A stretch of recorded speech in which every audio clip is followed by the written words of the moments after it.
There was a day that I became wealthy. I'll tell you the day, I know that day I was rich. I was broke. I was pissed. I was angry at everybody else but who? Myself. I had a friend that I loaned money to when I had barely enough and I knew he needed it. And I gave him $1,200 and I'm here not able to eat. I'm down to like $25, $26. And I'm saying to him, calling him, and he's not returning my call. And I just need some money and he's ignoring me. I didn't ignore him, so I'm pissed. I'm frustrated. In the midst of all this, I'm also pragmatic. I got 25 and change, call it $26. What the hell am I gonna do? I don't have any plans for economics. I got overhead that's crazy. I'm living in this little tiny apartment, 400 square feet in Venice, California. So I thought, okay, when I was totally broke early on when I was 17, I used to save my money up and go to the smorgasbord and load up for Christmas, load up for the week. So I didn't drive there because I wasn't gonna spend the gas to get there, plus I needed to walk, so I walked there. And I go in, I'm not dressed really great, but it's Marina Del Rey, it's okay. And I got a place right by the window and I can see these yachts going by and I'm dreaming of what life could be like. And I'm starting to let go of my anger and I'm starting to focus on what I want instead of what I don't want. How many followers say I? And that shifted me just a bit. And now I'm eating, which shifted me a lot. And I got this giant plate stacked up. And I don't know what the amount was. It was like, whatever it was, $6.95, $7.95, right? So I'm gonna do this, I could probably do this 3 or 4 times, right? Somewhere in that range. As I'm finishing my meal, this little boy comes in, dressed in a little suit. I honestly don't know how old he'd be, probably in the 3rd grade, so maybe 8 years old, 9 years old, something like that. And he opened the door for his mother, and he came over and he pulled out the seat for her, and she sat down. And she was a pretty lady, but as pretty as she was, I was totally obsessed by this boy. He had presence at 7 or 8 years old. And it moved me. I don't know why, it moved me. And I thought, this kid is like pure. I want him to always be this way. He's such a good kid, he's a giver. So I got up and I paid for the meal, and whatever it was, $6, $7. So now I've got whatever left, $17, $18, $19. And I walk up to this little boy, and I said, excuse me. And I said, I just want to acknowledge you for being such an extraordinary gentleman. I said, I saw the way you treated your lady, how you opened the door, how you pulled the chair out. I said, that's class. I said, my name's Tony, what's yours? I don't honestly remember his name, Charlie or something. And he looked up at me and I said, Charlie? I said, that's amazing, taking your date out for a lunch like this. He goes, well, actually, she's my mom. And I said, that's even more cool. And he said, oh, but I'm not taking her lunch because I think he said he was 8. I said, oh, yes, you are. I had no plan for this. I just reached in my pocket, I took all the money I had left, $17, $18, $19, and I put it on the table. I said, you're taking her to lunch. He looked up at me and he goes, I can't take that. I said, sure you can. He said, why? Because I'm bigger than you are. And he smiled real big, and I didn't even look at his mom. I just turned and walked away. And I didn't walk out of that door. I flew home. I should have been freaking out. How the fuck am I gonna eat? But I didn't. I flew because something inside of me had finally got past scarcity. I finally realized there's something inside of us more than our limits, especially around this thing called money that I had let terrorize me. And I got home, and the mailman came that day, and I had no idea I was gonna have my next meal. And a letter comes, and it's from the guy I loaned the money to. Handwritten note saying, I've been avoiding you. It's wrong. I'm so sorry. You were there when I needed you. Here's what I owe you plus a little bit more. And the $1,200 was there plus another $100 for the time that I had to take care of it. And for me, $1,300, that was enough to run my show for a month or 2. And I cried. And then I decided, what does this mean? And I thought, this means that whenever you give, it's always going to come back, so you don't have to ever think about that again. Just give. And the rewards will be greater than you can ever imagine. I don't know if that's coincidence, but I decided to believe that day was a blessing when I became rich. And I can tell you honestly, I've had tough days in my life, economically, emotionally, like all of us. But I've never gone back to that. Scarcity, I never will. The secret to living is giving. Do it when you don't have it, and I promise you, scarcity will leave your life. What is it that gives your life a sense of meaning and purpose? Because once you find that, it puts you in your power place. See, if you know what your life work is, I encourage you to start working on it. If you can't do it all at one time, do just a little bit of it. And if you don't know what it is that you showed up to do, if you don't know why you're here, I encourage you to find out what your purpose is here. What is the meaning of your life? What will be different? Have you ever asked yourself that question? I've done that. I remember coming from a friend of mine's funeral.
And I was reflecting on how much time I had left. And I went for a walk in a park thinking about this guy whose life was so promising. And I mean, he wasn't an old guy, he was quite young, in fact. And I thought about all of the things that he said he was going to do, and he never got a chance to do those things.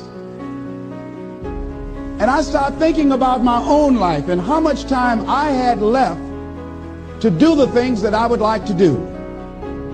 And at that time, I wasn't sure what my life purpose was, what my life's work was. I wasn't sure about it at that time. And I thought about it quite a lot. I had some idea, but I wasn't convinced. That I don't think I felt worthy. I didn't believe that it could be me to do this kind of work that I'm doing right now.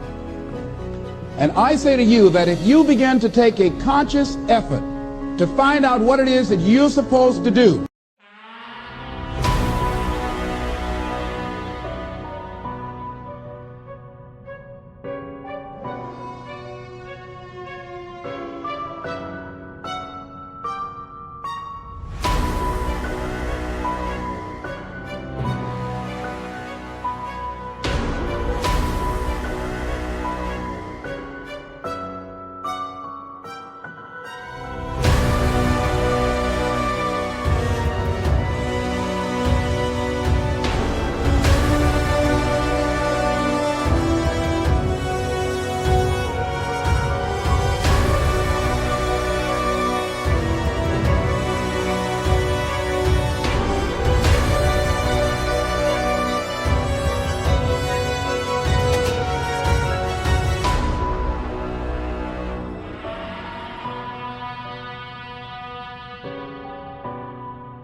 I say that it can literally save your life.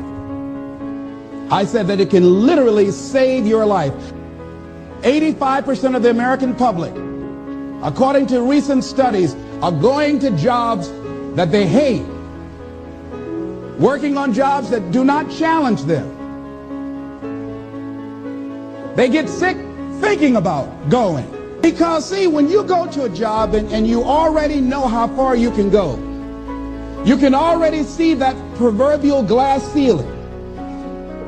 See, when you're going someplace and you already know how much you're going to make, you already know how far you can go, you're in a dead-end position. It erodes your self-esteem. It lowers your sense of yourself. It creates an inner turmoil. It creates an emptiness in you. So I say that your life is worth finding what it is that you're supposed to do. And I'm not saying quit your job. I'm saying find it and do just a little bit of it. Just start working at it just a little bit, but do find out what your work is and hold on to it and don't let your dream go. Don't let it go. See, and here's something else I want you to begin to look at. Why is it that most people don't pursue their dreams or don't do better than what they're doing if they're capable of doing it? I think that many of us don't go the next step because we don't know what to do yet. And I say that the reason that we don't even explore the possibility of what to do is because subconsciously we don't believe that it can happen for us, and we don't believe that we deserve it. So here's what I'm suggesting. How much time do you spend working on you?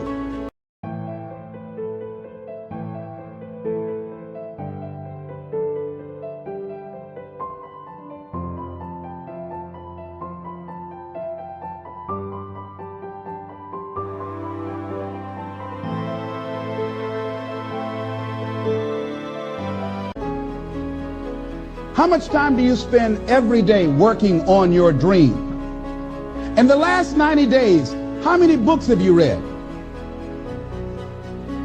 In the last year, what new skill or knowledge have you acquired?